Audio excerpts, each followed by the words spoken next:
स्वागत है आप सभी का हमारे यूट्यूब चैनल पर। आज की इस वीडियो में लोग बात करने वाले हैं एटॉमिक एंड मॉलिक्यूलर फिजिक्स से आए हुए जून और दिसंबर 2013 में क्वेश्चनों की। इससे पहले 2011-2012 में आए हुए प्रॉब्लम्स को लोगों ने सॉल्व कर लिया है। अगर वो वीडियो आप लोगों ने देखी तो प्लेलिस्ट में आपको मिल जाएगी, वहां से देख सकते हैं। अदरवाइज डिस्क्रिप्शन में मैं लिंक दे दूंगा, वहां से भी आप लोग देख सकते हैं। इससे पहले एक इंपॉर्टेंट टॉपिक हमने मैथमेटिकल फिजिक्स से किया था, मैट्रिक्स, जिसका क्वेश्चन हर एक साल एग्जाम में आता है। वो वीडियोस भी आप देख सकते हैं। मैट्रिक्स के सारी मैट्रिक्स भी वहाँ पे बताई, कैसे प्रॉपर्टी फॉलो होती है क्वेश्चन में, कैसे आप क्वेश्चन बहुत ही विदिन 1 मिनट के अंदर आप क्वेश्चन को सॉल्व कर सकते हैं मैट्रिक्स के, वो भी हमने आप में बताया है। तो आप उस वीडियो को देख सकते हैं, आपको काफी बेनिफिट होगी नेट के एग्जाम से, ठीक है ना। तो इसमें देखते हैं 2013 में क्वेश्चन में, जिसमें से पहला क्वेश्चन आपको दिख रहा होगा स्क्रीन पे, आप देखिए। कह रहा है question, a muon from cosmic rays is trapped by a proton to form a hydrogen-like atom. Given that a muon is approximately 200 times higher than an electron, the longest wavelength of the spectral line in the analog of the Lyman series of such an atom will be. ये हिसाब से क्या कह रहा है, longest wavelength जिस हिसाब से इसकी लाइमन सीरीज की। ऑप्शन आपके सामने 4 दिए हैं, ए, बी, सी, डी। मैं ऑप्शन नोट कर ले रहा हूँ। फर्स्ट 5.62 एंगस्ट्रॉम, सेकेंड है आपका 6.67 एंगस्ट्रॉम, थर्ड है आपका 3.75 एंगस्ट्रॉम, फोर्थ है आपका 13.3 एंगस्ट्रॉम। ये 4 ऑप्शन आपके सामने दे रखा है। तो सॉल्व करते हैं क्वेश्चन को। लाइमन सीरीज की बात कर रहा है। वेवलेंथ का formula 1/λ r infinite 1/1 square not 1/n square. Longest wavelength means n की वैल्यू क्या होगी, वो हो जाएगा 1/λ r इनफाइनाइट 1/1 माइनस 1/2 का स्क्वायर, 1/λ r इनफाइनाइट 1/1 माइनस 1/4, 1/λ 4 बन जा 4 में से 1 सकता है, कितना हो जाएगा 3/4 आएगा। r इनफाइनाइट 3/4, यहाँ से लैम्डा निकाल लेते हैं हम लोग, 4/3 r इनफाइनाइट। अब इस r इनफाइनाइट को हम लोग को कैलकुलेट करना है, वो भी म्यूनिक के टर्म में, क्योंकि हम म्यून की बात कर रहे हैं। और आपको कुछ दे रखा है, मास ऑफ म्यून आपको दे रखा है 200 time of mass of electron. और प्रोटॉन का मास आपका क्या होता है, आपको पता होगा 1836 मास ऑफ इलेक्ट्रॉन। तो म्यू मास हो जाएगा आपका, म्यू निकाल लेते हैं, क्या हो जाएगा आपका mass of muon into mass of proton upon mass of muon plus mass of proton. Value put करते हैं 236 mass of electron upon 200 mass of electron plus 1836 mass of electron. इस वैल्यू को आप लोग कैलकुलेट करेंगे तो वैल्यू आपकी आएगी 180 मास ऑफ इलेक्ट्रॉन। mu से लिख ले रहे हैं, ठीक है ना। कितना आएगी 180 मास ऑफ इलेक्ट्रॉन।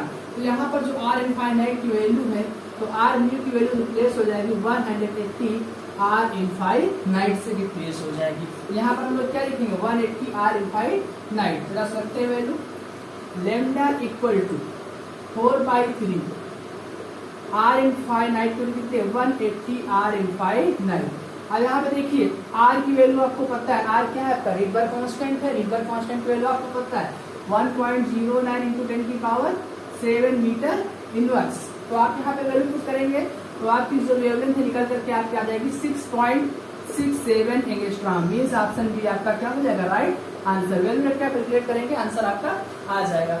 यहाँ पर आपको ये बताना चाहेंगे कि r इनफाइनाइट की वैल्यू आप इस टर्म में कभी मत रखिए, आपके सामने दे रखी 1.09 10⁷ मीटर इनवर्स, इसमें ना रख करके आप r इनफाइनाइट की वैल्यू 910 एंगस्ट्रॉम, डायरेक्ट एंगस्ट्रॉम में क्या आंसर आपको एंगस्ट्रॉम में देना रहता है, डायरेक्ट रख सकते हैं, या 911 एंगस्ट्रॉम, 912 एंगस्ट्रॉम, ये आप रख सकते हैं। इससे भी आपका जो आंसर होगा अप्रोक्सीमेटली आएगा और राइट आंसर आपको ऑप्शन में गिवन दैट होगा, आपका आंसर मिल जाएगा।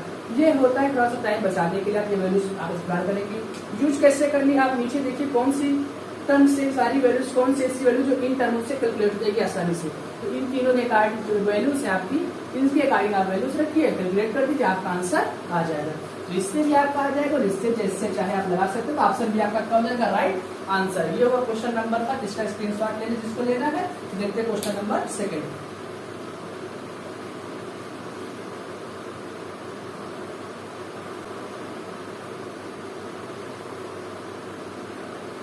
नंबर सेकंड आपके सामने स्क्रीन पर, consider the hydrogen deuterium molecule Hd if the mean distance between two atoms is 0.08 nanometer and the mass of the hydrogen atom is 938 mega electron volt per c square, then the energy difference delta E between the two lowest rotational state is approximately.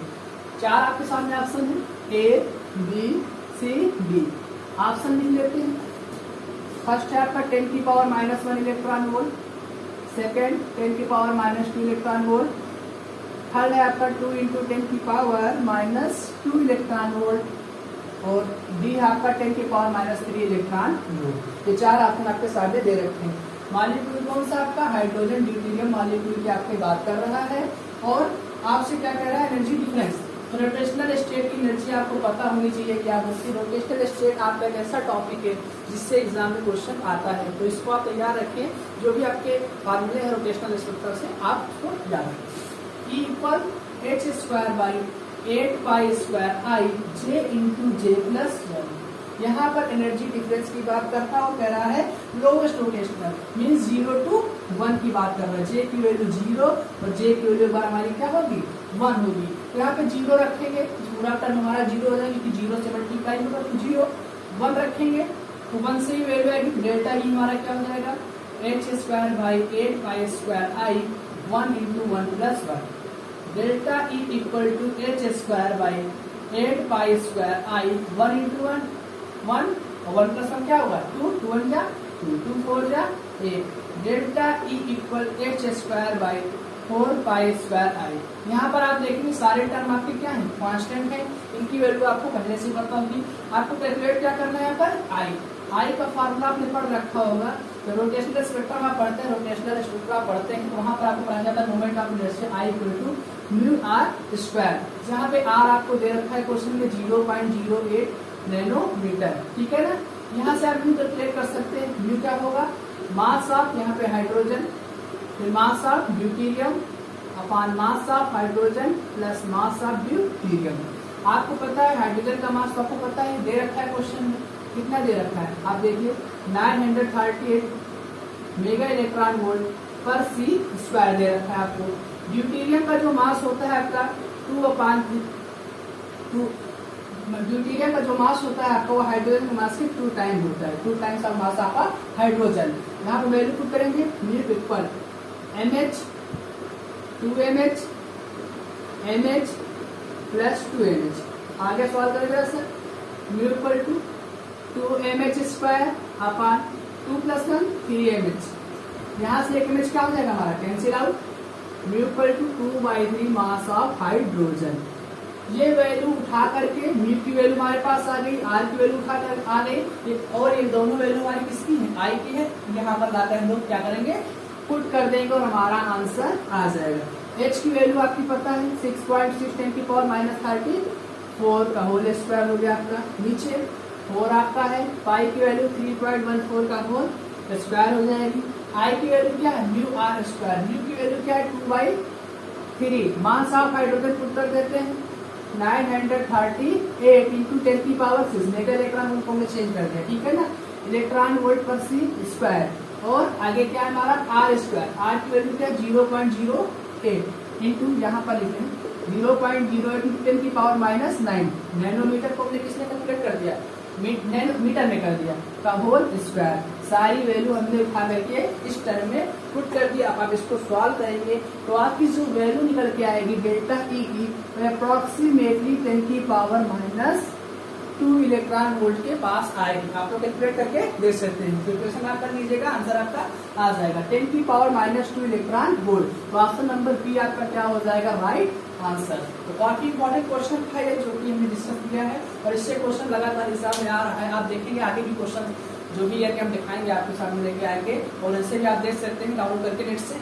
तो आप देखेंगे कि rotational spectrum से question आपका आ ही रहा है. तो इसका आप स्क्रीनशॉट लेके देखते हैं क्वेश्चन नंबर 3 हमारा क्या कहता है.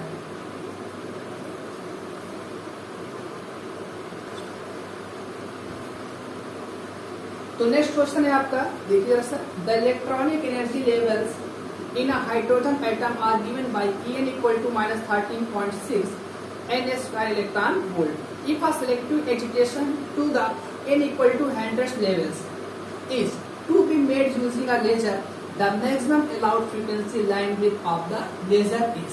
4 ऑप्शन आपके पास में भी ए बी सी डी।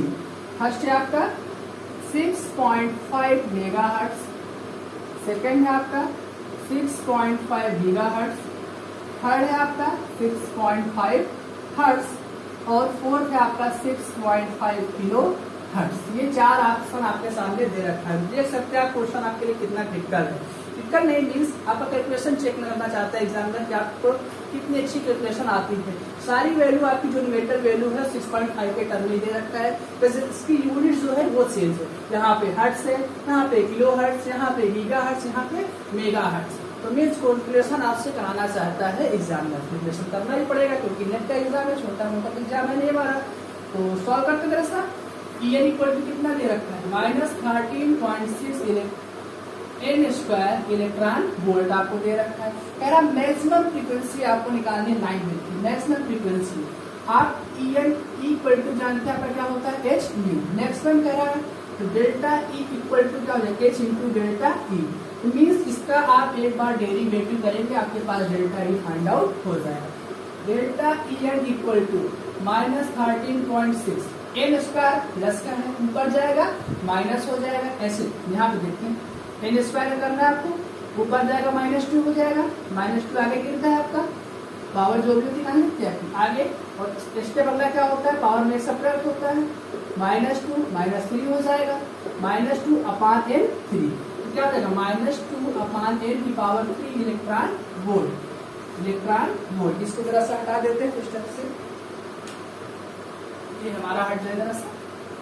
अब देखिए जरा सा delta E N equal to E N max है हमारे, इसको मैक्स लिख लेते हैं। Delta E N max minus minus plus हो जाएगा 13.6 upon N cube electron volt. इसकी वैल्यू आपके सामने h into delta nu equal to 13.6 into 2 upon N cube electron volt. आगे देखें डेल्टा न्यू आपकी है लाइन विड्थ, क्या है आपकी लाइन विड्थ, आप याद रखें ठीक है ना। यहाँ से h हमारा कहाँ चला जाएगा नीचे, delta nu equal to 13.6 into 2 upon h into N cube. एन की वैल्यू आपको दे रखा है 100 लेवल्स, h आपका फ्लांग कांस्टेंट है, इसकी वैल्यू आपको पता होगी। Delta nu equal to 13.6 into 2 upon h की वैल्यू 6.6 10 की पावर -34, n की वैल्यू आपकी 100 का क्यूब। इसको आप सॉल्व करेंगे 6.5 गीगाहर्ट्ज आपका आंसर आ जाएगा। आप कैलकुलेशन आपके लिए हमने छोड़ दी है, तो क्वेश्चन आप करेंगे तो आपकी वैल्यू क्या आ जाएगी 6.5 गीगाहर्ट्ज। तो ऑप्शन नंबर बी आपका क्या हो जाएगा राइट आंसर। ये 3 क्वेश्चन जो हमने डिस्कस किए अभी तक ये जून 2013 में आए थे। अब क्वेश्चन जो डिस्कस करेंगे वो दिसंबर का हमारा होगा। इसी वीडियो में प्रयास करते हैं क्वेश्चन हमारा हो जाए। स्क्रीनशॉट में देखते हैं नेक्स्ट क्वेश्चन हमारा।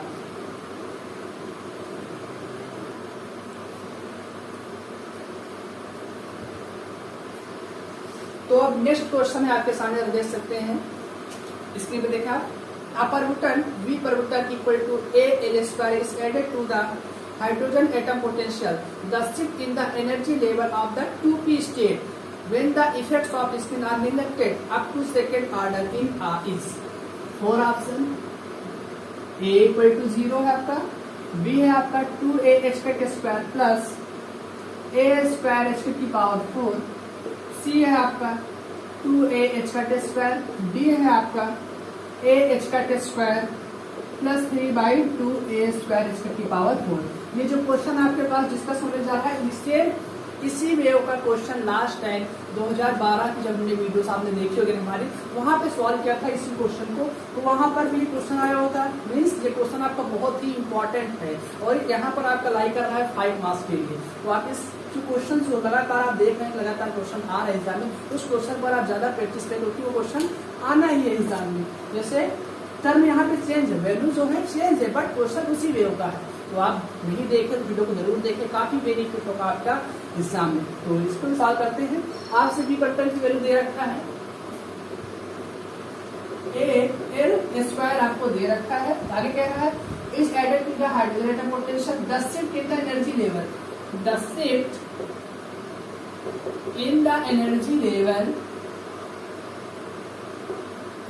लेवल आपका कौन सा है, आप 2p स्टेट की बात कर रहा है। कौन से स्टेट की बात कर रहा है, 2p स्टेट की बात कर रहा है। आपकी एनर्जी का फॉर्मूला क्या हो जाएगा, L इंटू L प्लस 1 का होल, ये आपका हो जाएगा h का square, L into A into L plus 1 h का स्क्वायर, ये आपका हो जाएगा। फॉर्मूला पर चेक कर लेते हैं, फॉर्मूला लगाइए। हाँ ये L into A into L plus 1 h का स्क्वायर।